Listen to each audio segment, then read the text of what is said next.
Salut les rageuses, salut les rageuses, bienvenue sur cette nouvelle vidéo YouTube.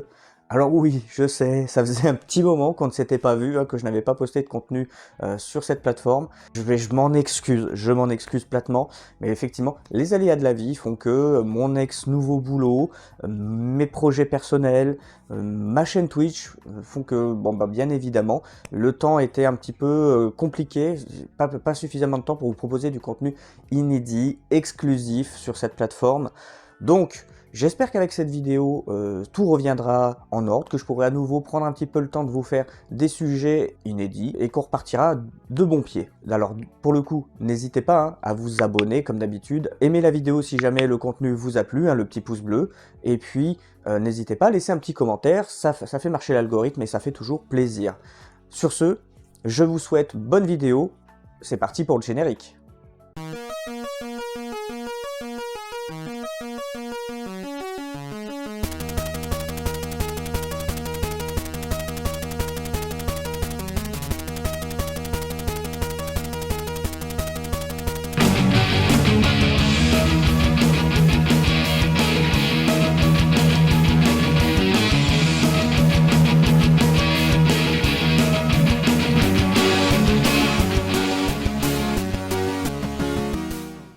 Vous l'aurez compris au travers du titre de cette vidéo notamment, aujourd'hui je vous propose un contenu un petit peu particulier puisqu'on va parler d'un projet que j'ai commencé à penser, à mettre sur papier il y a quelques années déjà et pour lequel je me suis vraiment investi durant cette année 2024.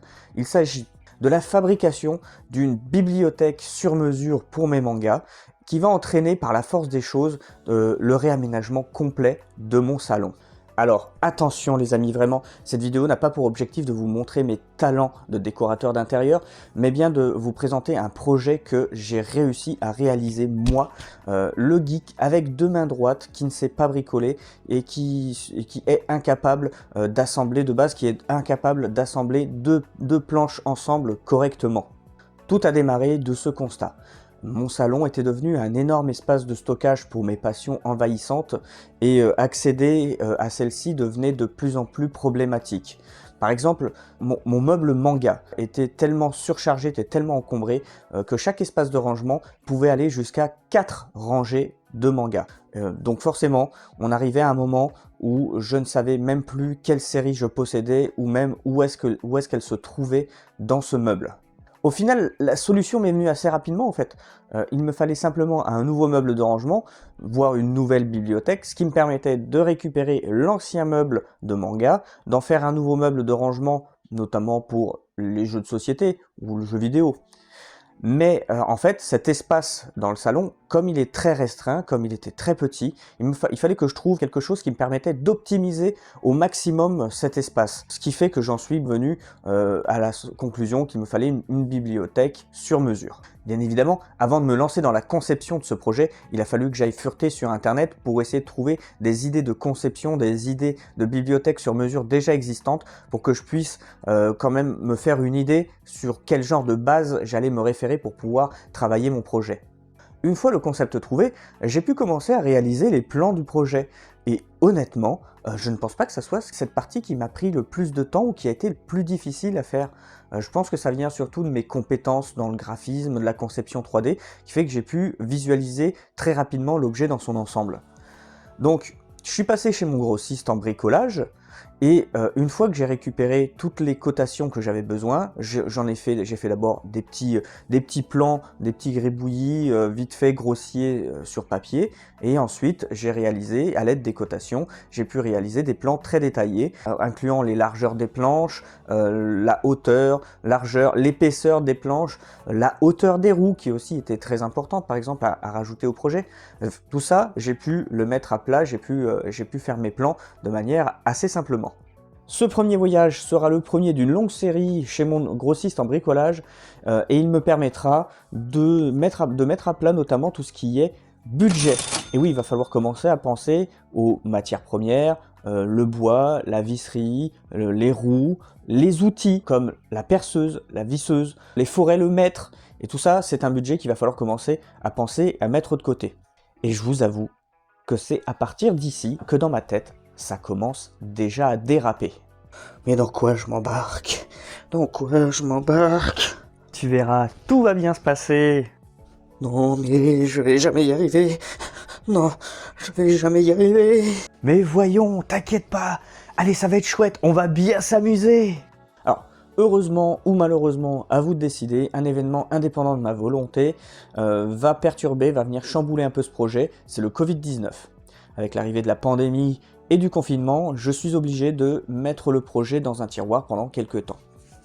Puis, avec la fin de la pandémie, le déconfinement, j'ai donc décidé de remettre un petit peu ce projet sur les rails.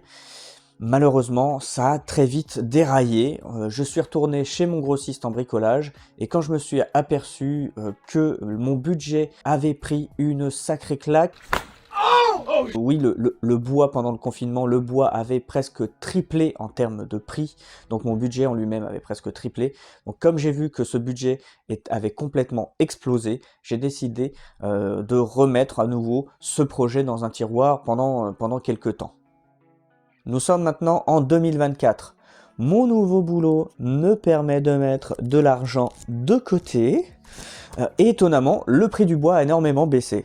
Ce qui fait que je me suis dit, ça y est, c'est le moment est propice pour que je remette le projet en route.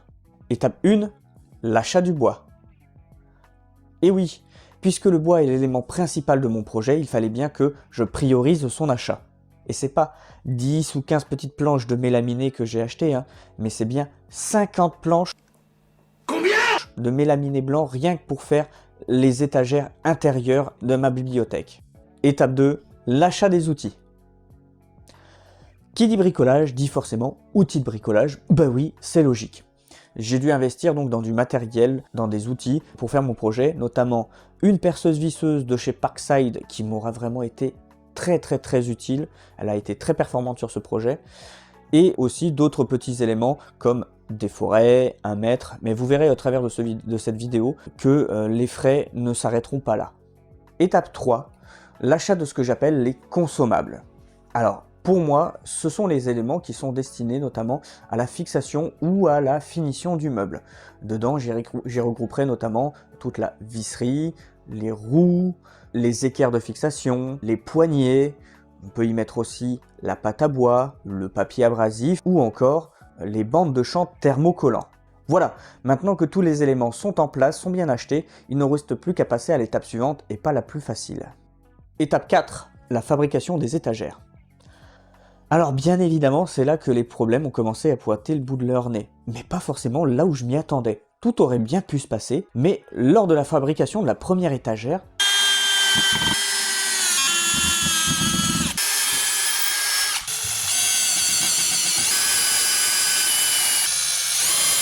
je me suis rendu compte d'un petit problème qui n'était pas dû de mon fait. Et oui, c'est en voyant que la plupart des planches dépassaient de la structure que j'ai compris d'où venait le problème. Les cotations que j'avais fournies à mon grossiste en bricolage lors des découpes n'avaient pas été respectées. Et donc, je me trouvais à avoir jusqu'à 5 mm en plus sur mes planches, voire même 5 mm en moins des fois. J'avais toujours cet espace en plus qui restait et qui dépassait de la structure. Alors vous allez me dire, bon, ça va, au 5 mm, c'est rien du tout. Bien si, puisqu'au final, mon projet, c'est un projet qui demandait quand même une précision assez millimétrée pour être réalisé. Donc, forcément, vu que les contraintes de ma commande n'avaient pas été respectées, je suis repassé chez mon grossiste en bricolage pour leur expliquer la situation, qui, pour seule solution, m'ont proposé d'acheter une scie circulaire sur table à plus de 200 € la machine pour tenter de rattraper les découpes. Oui, bien évidemment que j'allais acheter une table de découpe à plus de 200 € que je n'aurais utilisé qu'une seule fois pour rattraper leur incompétence. Oui, bien évidemment. Alors pour ma part, j'ai décidé de ne pas prendre en compte les conseils de ces charlots. Je me suis acheté une belle petite ponceuse, j'ai acheté des disques de ponçage, j'ai emprunté le garage de l'ami Clément que vous connaissez. Et qu'est-ce qu'on a fait, Clément? Eh ben, on a poncé, forcément. Et oui, on a poncé. On a passé quelques après-midi à poncer toute cette belle quarantaine de planches pour essayer de les rendre à nouveau conformes à mes attentes. C'était long, c'était fatigant, c'était poussiéreux, ah là là là là. J'ai pris beaucoup de retard sur mon planning initial, mais finalement, le résultat était là. J'ai pu continuer à fabriquer mes étagères.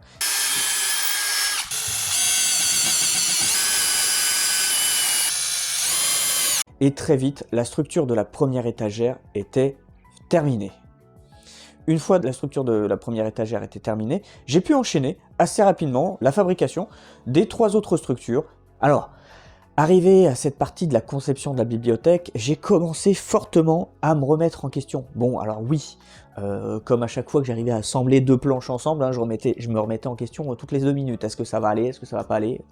Bref, alors pour moi, vu la taille des vis quand même que j'avais utilisées, qui faisait quand même 6 cm, plus les équerres, toutes les petites équerres que je voulais mettre à chaque étage de mes étagères, je me disais, normalement, je vois pas pourquoi la structure n'arriverait pas à maintenir tout le poids des mangas. Alors oui, mais ça, c'était dans ma petite tête de bébé bricoleur. Et je vous avoue que plus j'observais la structure de mes étagères et plus j'avais de doutes. J'ai donc fait appel à mon joker. Le menuisier professionnel des ténèbres. Et oui, j'ai fait appel à un menuisier professionnel puisque Loïc, mon jeune voisin du dessus, est menuisier professionnel. Je lui ai demandé de venir voir mes plans, de regarder la structure de mes étagères, et malheureusement, sa sentence fut terrible. Putain, tu vas avoir des gros problèmes, toi. Et oui, car si les côtés, quant à elle, auraient été plus ou moins solides, le centre, quant à lui, aurait eu à subir tout le poids de l'étagère, des mangas, et en fait, je me serais retrouvé très vite avec de simples étagères Billy complètement affaissées dans son centre. Pour éviter cela, il m'a conseillé de ne pas mettre les équerres à chaque étage de la structure, mais plutôt de la renforcer à l'aide de 2 planches de mélaminé que j'aurais soigneusement vissées à chaque étage.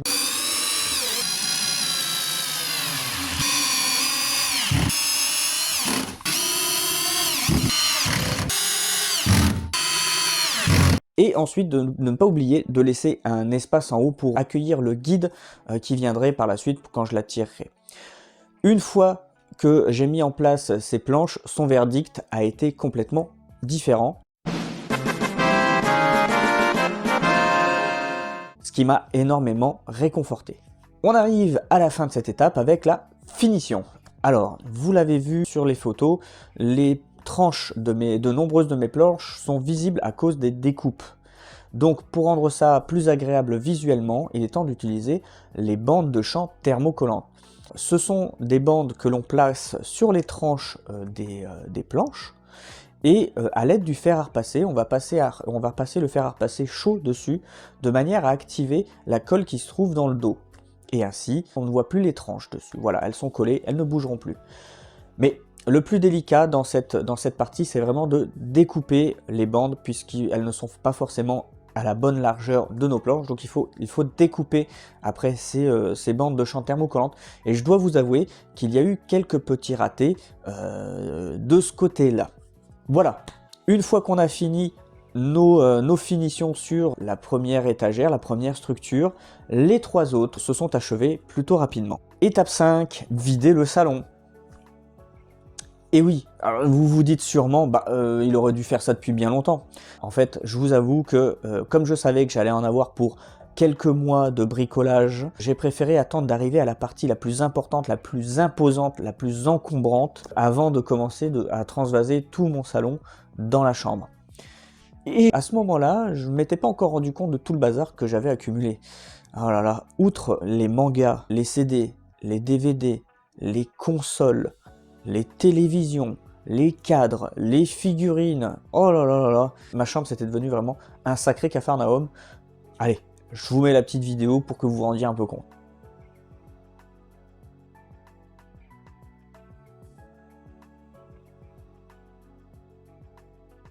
Bon allez, le salon est enfin vide, il est temps de passer à l'étape suivante. Étape 6, la fabrication du cube de rangement. Il s'agit du cube dans lequel je vais venir insérer mes étagères, de manière à ce qu'il n'y ait plus de problème, notamment d'équilibre, et en plus, comme ça, je gagne une belle optimisation de mon espace de vie en vertical. Sa fabrication était un peu plus difficile, un peu plus complexe à faire que pour les étagères. C'est notamment dû au fait que le cube soit plus grand que les étagères. Donc, il a fallu que j'arrive à trouver comment réussir à optimiser les planches, les 4 grandes planches qui me servaient à la fabrication de ce meuble. Puisque en fait ces 4 planches, elles étaient impossibles à amalgamer ensemble. Je ne pouvais pas les mettre ensemble dans un format standard. Donc il me fallait 4 planches séparées pour chaque morceau du cube. Donc il a fallu que je fasse plusieurs allers-retours chez divers grossistes en bricolage pour pouvoir avoir des tarifs au mètre carré pour ces planches, et à chaque fois les prix étaient quand même assez élevés. Donc je me suis arrêté 5 minutes, j'ai pris le temps de réfléchir sur l'option en fait la plus rentable qui s'offrait à moi, et au bout de quelques temps, je me suis rendu compte que pour optimiser mon salon, j'avais forcément besoin de plusieurs autres meubles supplémentaires. Notamment, j'avais besoin de 3 autres meubles. Au final, j'ai pris mes 4 planches chez mon fournisseur, chez mon grossiste en bricolage. J'ai pris mes 4 planches qu'il me proposait à 70 € chacune, et j'y ai amalgamé tous les morceaux de bois que j'allais avoir besoin pour fabriquer donc mes 4 meubles, c'est-à-dire mon cube, plus les autres meubles pour l'optimisation de mon salon. Donc je lui ai fourni tous les éléments, les papiers, avec tout l'amalgamage, qui fait que j'avais pu optimiser au maximum le rendement physique et financier de cet investissement, de ces planches-là. Une fois tout le bois livré chez moi, j'ai pu commencer la fabrication du cube. Mais très vite, je me suis rendu compte d'un nouveau petit problème, très facile à résoudre. J'ai dû faire appel encore une fois à Loïc, le voisin menuisier, pour m'aider dans la fabrication de ce cube, parce que les planches et la structure globale du cube étaient beaucoup trop lourdes pour moi tout seul. Donc à travailler sur ce cube, c'était trop compliqué tout seul, donc j'ai eu besoin d'un coup de pouce. On a commencé la fabrication donc, du cube par le haut.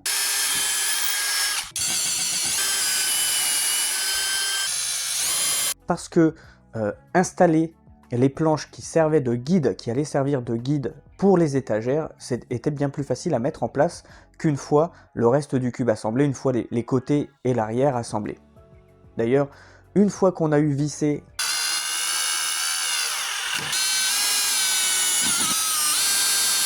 l'arrière et les côtés du cube, nous nous sommes rendus compte d'un petit souci que je n'avais pas pris en compte dans mes plans de base. Et oui, Loïc a dû faire jouer de sa scie sauteuse, faire une belle encoche à l'arrière du meuble, puisque j'avais oublié de prendre en compte le fait que au fond de mon salon, j'ai une prise électrique qui prend de la place. Et si on avait laissé le meuble comme ça, le meuble aurait buté carrément contre la prise, ça aurait été une perte de place assez conséquente. Donc on a décidé de faire une petite découpe à l'intérieur de ce cube. On arrive à la fin de la conception de cette bibliothèque. Étape 7, la mise en place des façades et des finitions. Donc, les étagères étaient terminées, le cube était fini, il ne nous restait plus qu'un élément important à mettre en place, à fabriquer, ce sont les façades. Les façades, bon, c'est un élément important puisqu'il va nous permettre donc de cacher les imperfections de la fabrication du meuble, notamment les trous de perçage, et aussi de renforcer la structure et d'y installer les poignées. Comme ça, lorsque je vais tirer mon étagère ou la repousser, le poids sera réparti plus équitablement sur la structure et ça ne va pas tout arracher. Donc très important, ces façades. Donc pour mettre en place ces façades, qu'est-ce qu'on a fait? On a simplement commencer par faire quelques trous de pré-perçage sur l'un des côtés, sur les côtés des étagères. Ensuite, on a installé nos façades, on les a vissées. Par la suite, on a refait des trous au niveau du centre de ces façades. On a refait des trous de pré-perçage pour y préparer l'installation des poignées. Une fois les poignées installées, voilà, le meuble sur mesure était terminé. Il ne restait plus qu'une petite chose à tester, voir comment l'insertion des étagères dans le cube se passait, si tout allait bien, et je dois vous avouer que miraculeusement, tout se passait parfaitement bien. Alors évidemment, tout comme pour les étagères, il a fallu que j'installe des bandes de champ thermocollants sur les côtés, de manière à rendre la structure du cube bien plus agréable esthétiquement parlant. Ensuite, j'ai été chercher tous mes mangas, j'ai passé un petit coup d'alcool ménager dessus de manière à leur rendre une seconde jeunesse, et je les ai insérés dans leur nouveau foyer. Sans plus attendre, je vous propose de regarder le résultat final.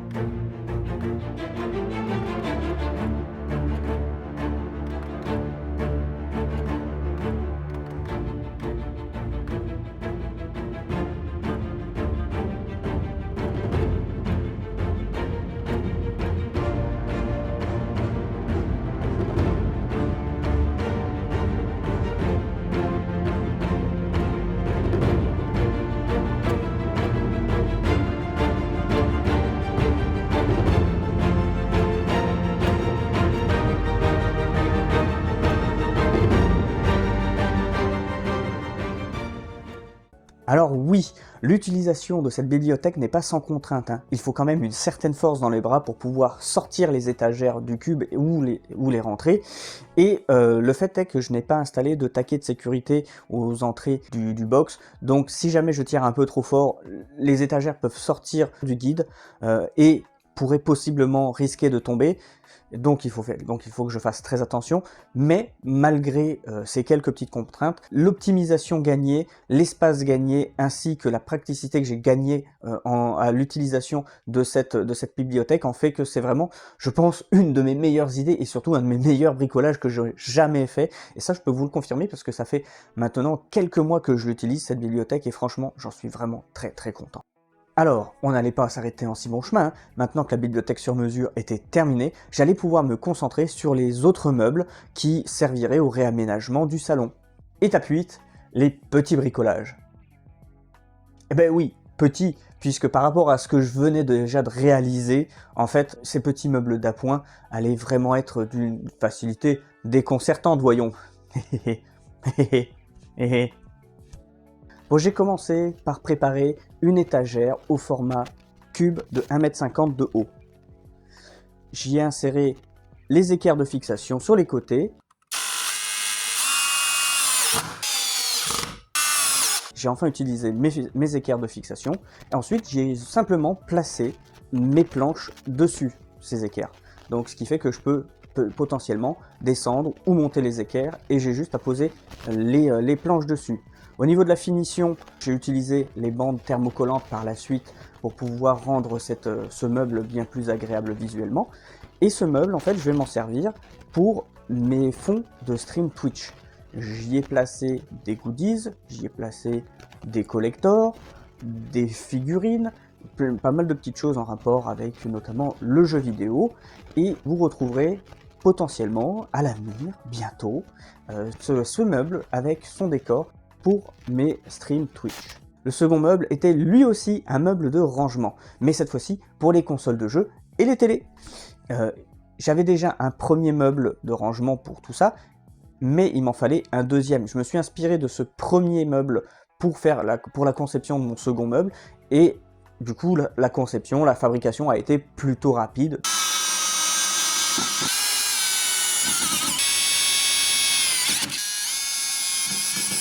Tout comme sa finition, sur laquelle j'ai simplement eu à poser mes bandes de champ thermocollant et à y passer un petit coup de cutter de façon à avoir mes bandes bien nettes. Non, le plus compliqué franchement, ça a été de devoir tout recabler derrière les meubles, de façon à ne plus avoir à y toucher. J'ai dû acheter plusieurs multiprises avec des interrupteurs externes. J'ai acheté 3 à 4, je ne sais plus, 4 multiprises à interrupteurs externes que j'ai rangé, j'ai tout rangé les câbles à l'intérieur, j'ai rangé les péritels sont installés sur les côtés, les multiprises sont rangées sous le meuble, et grâce à ces interrupteurs à pied, je peux allumer et éteindre l'installation dans son ensemble via 2 interrupteurs. Comme ça, j'ai plus de sécurité grâce à ça.